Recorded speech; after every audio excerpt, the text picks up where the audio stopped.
Bonjour les amis, j'aime particulièrement l'été, cette période où l'on peut enfin ralentir, recharger les batteries pour mieux repartir.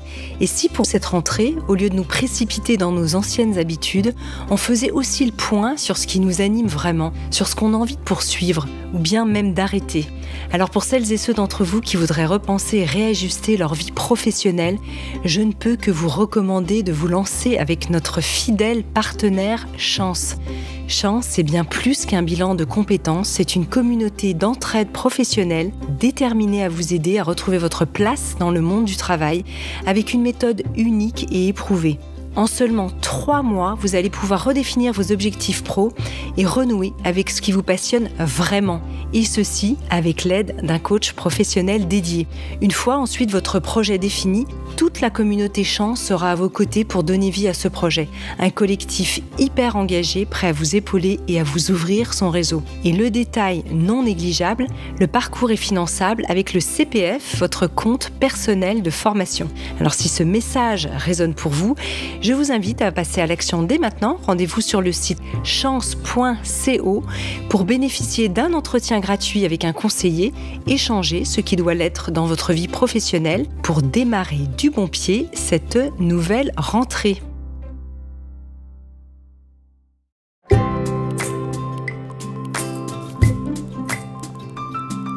Bienvenue dans la série Métamorphose à table avec Odile. Mon invitée est Odile Chabriac, naturopathe, directrice de l'Institut de naturopathie humaniste et autrice. Elle vient nous livrer ses plus précieux conseils de nutrition, oscillant entre gourmandise et santé. Chaque épisode étant accompagné de petites anecdotes et surtout d'une recette de cuisine. Alors les amis, venez vite sublimer vos plats et éveiller vos papilles tout l'été avec nous. Métamorphose, le podcast qui éveille la conscience. Dans ce nouvel épisode, nous nous pencherons sur un ingrédient utilisé depuis des millénaires en Asie. J'ai nommé le soja, cette source exceptionnelle de protéines végétales offrant de nombreux bienfaits pour la santé qui est une très bonne alternative aux protéines animales. Toutefois, il peut être difficile de savoir comment bien le consommer pour en tirer tous ses avantages. Je laisse donc la parole à Odile Chabriac pour répondre à toutes nos interrogations. Odile, c'est à toi. Merci beaucoup Anne. Et bienvenue à toutes et à tous dans ce nouvel épisode. Alors, comment bien consommer le soja ? L'Occident met bien du temps à apprivoiser le soja venu d'Asie. Et beaucoup de fake news ont circulé et circulent encore à son sujet. Est-ce parce qu'il s'agit d'une rare protéine bon marché, capable de remplacer aussi bien la viande que les produits laitiers ? Le soja n'est pas exempt de défauts. Certaines personnes le digèrent mal, d'autres y sont allergiques. Mais il mérite d'être invité à notre table, surtout si notre apport protéique est limité. Le soja, c'est cette légumineuse cultivée depuis plus de 9000 ans. C'est la plante la plus utilisée dans le monde comme matière première. On le consomme sous différentes formes. D'abord, le lait de soja. Il est obtenu par broyage, cuisson et filtrage des graines de soja. De couleur blanche, ce liquide sert à préparer des entremets, des sauces. Il existe sous forme de dessert fabriqué avec des ferments et qui ressemble à des yaourts.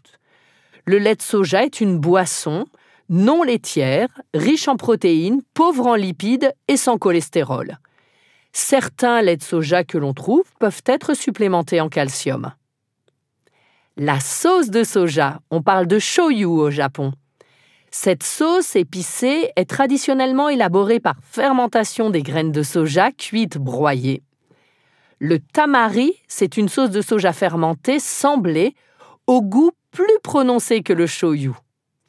Dans tous les cas, évitez les sauces de soja colorées avec du caramel et additionnées de produits artificiels. Selon moi, mieux vaut les acheter en magasin bio qu'en supermarché, si vous ne voulez pas qu'elles aient été stérilisées et donc qu'elles aient perdu toutes les vertus liées à la fermentation. Les germes de soja sont issus de soja jaune ou vert, les haricots mungo, très différents des autres sojas. Les germes de soja sont en fait des jeunes pousses de 3 à 5 jours, blanchis ou cuits pour une meilleure digestion. D'un point de vue nutritionnel, elles n'ont rien à voir avec le soja évoqué ici, même si le nom semble ajouter de la confusion. La farine de soja, riche en protéines, pauvre en glucides, elle est souvent mélangée à d'autres farines afin d'augmenter la teneur en protéines des recettes. L'huile de soja sert à fabriquer la margarine et certaines huiles de cuisson lorsqu'elle est sous une forme très raffinée. On ne l'utilise en cuisine domestique quasiment jamais. Le tofu, il est fabriqué à partir de lait de soja qui, une fois caillé, donne une purée, elle-même transformée en une sorte de fromage qui peut être utilisé tendre, ferme ou frit. Le tempeh, il est fabriqué à partir de graines fermentées et a une consistance plus ferme que le tofu. Et enfin, le miso, il est fabriqué à partir d'une pâte de soja fermentée et peut être utilisé dans les soupes, les sauces, comme aromate. Ne l'achetez pas en poudre ni en conserve, mais bien sous une forme de pâte que vous pouvez trouver dans les supermarchés japonais et dans certains magasins bio.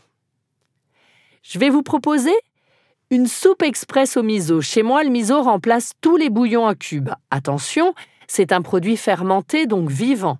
On va donc éviter de le chauffer en excès. Pour faire cette soupe, il vous suffit de prendre tous les légumes qui traînent au fond de votre frigo. Poireaux, carottes, choux, algues éventuellement. Coupez-les en tout petit. Si vous avez des champignons ou du shiitake, n'hésitez pas. Vous pouvez aussi ajouter des petits cubes de tofu et vous faites revenir le tout jusqu'à ce qu'il soit bien tendre. Ajoutez de l'eau à 80 degrés. En naturopathie, on utilise beaucoup des bouilloires avec un thermostat. Puis, vous éteignez le feu et vous ajoutez une cuillerée à soupe de miso, voire davantage selon votre goût. Le miso est salé, donc n'en abusez quand même pas. Lait de soja, shoyu, tofu, tempeh. On trouve dorénavant tous ces produits à base de soja en France sans souci et des progrès notables ont été faits en termes de saveur.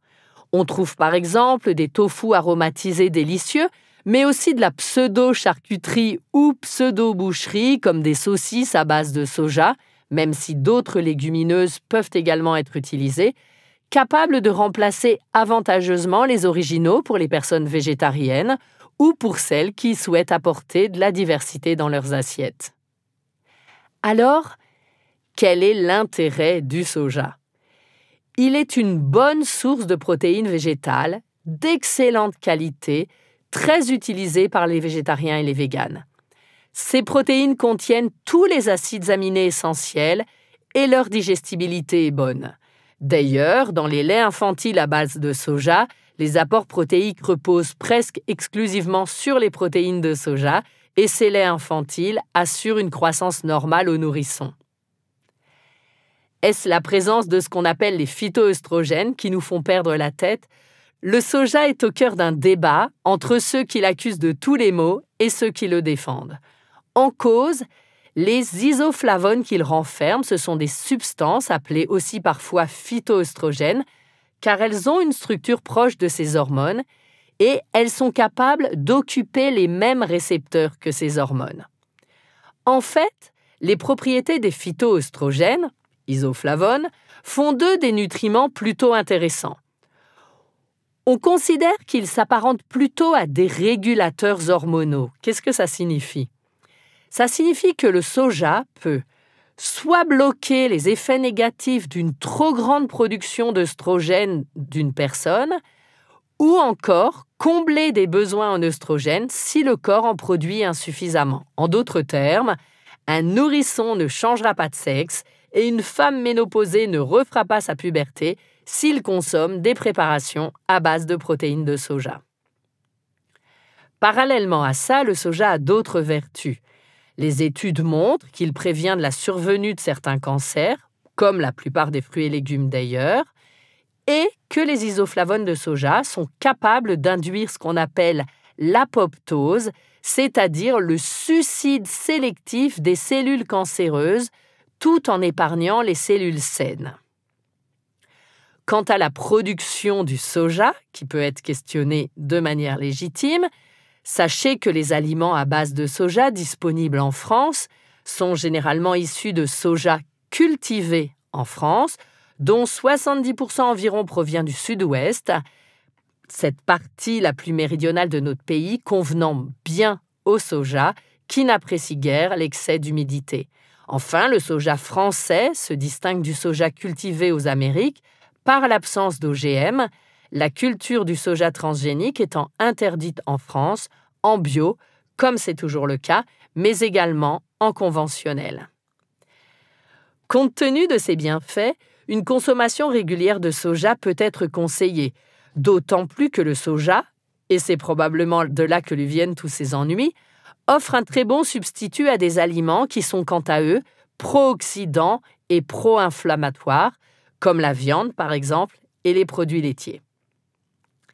Néanmoins, pour donner un repère pratique, on peut se baser sur les recommandations des autorités de santé américaines qui correspondent à environ 2 produits à base de soja par jour, par exemple, un steak de soja et un verre de lait de soja ou un yaourt de soja par jour, par exemple.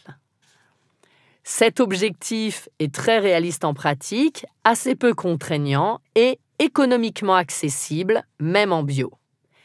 Cet effet bénéfique sera d'autant plus marqué si le soja se substitue à un produit laitier et ou une viande, car on obtient une sorte de double effet, élimination d'un facteur de risque et acquisition d'un effet protecteur. Pour autant, et afin d'éviter le moindre risque, on évitera le soja en cas de cancer hormonodépendant, même si, honnêtement, une telle recommandation paraîtrait absurde dans la majorité des pays d'Asie. Autre chose à noter, il semble que le soja puisse impacter les hormones thyroïdiennes. Chez des personnes en bonne santé, ne manquant pas d'iode, la consommation de soja aura peu d'effet sur le fonctionnement de la thyroïde. En revanche, il est possible chez les personnes qui souffrent d'hypothyroïdie que le soja inhibe l'absorption des hormones données en substitution et nécessite une élévation de la dose de ces hormones. Il faut donc les tester régulièrement éventuellement, sans que cela justifie de les supprimer totalement. En guise de recette, aujourd'hui, je vais vous proposer une recette toute simple de fondu de poireaux et de lardons de tofu fumé. Aujourd'hui, vous pouvez trouver sans souci en magasin bio des tofu aromatisés ou des plaques de tofu fumé. Il suffira d'avoir 2 petites plaques de tofu fumé, 4 poireaux, 2 petites briques de crème de soja, 1 cuillerée à soupe de moutarde, 1 cuillerée à soupe de miso, 50 g de parmesan râpé, un peu d'huile d'olive, de sel et de poivre. Vous allez nettoyer les poireaux, puis vous allez les couper en fines lamelles. Vous allez les poêler jusqu'à ce qu'ils soient bien fondants, salés et poivrés à votre goût. Délayez le miso dans un peu d'eau. Coupez le tofu en morceaux de la taille de lardons et mélangez ces lardons dans le miso, puis faites-les dorer dans une poêle huilée. Ils doivent devenir dorés et un peu croustillants. Vous mélangez alors la crème de soja, la moutarde et la moitié du parmesan. Vous versez ça sur les poireaux. Vous allez laisser légèrement épaissir. Enfin, vous allez servir à l'assiette la fondue de poireaux. Vous disposez dessus les lardons et le reste de parmesan. Bon appétit! Merci infiniment, chère Odile Chabriac, pour tous tes conseils et les sublimes recettes qui nous aident à rééquilibrer notre quotidien afin de garder une bonne santé. Je rappelle que l'on peut retrouver tes recettes de cuisine végétarienne de saison, rapides à faire et bien sûr délicieuses sur le site mesmenusgreen.com. Si vous avez aimé ce podcast, n'hésitez pas à lui donner 5 étoiles sur Apple Podcast et surtout abonnez-vous pour ne manquer aucun épisode. Découvrez mes invités en avant-première sur Instagram à l'adresse Métamorphose Podcast et abonnez-vous aussi gratuitement dès maintenant à la newsletter Métamorphose pour être au courant de nos conférences, ateliers et de nos dernières actualités. Pour ça, rendez-vous sur notre nouveau site www.métamorphosepodcast.com. Métamorphose, le podcast qui éveille la conscience. Tous les lundis et jeudis dès 7h.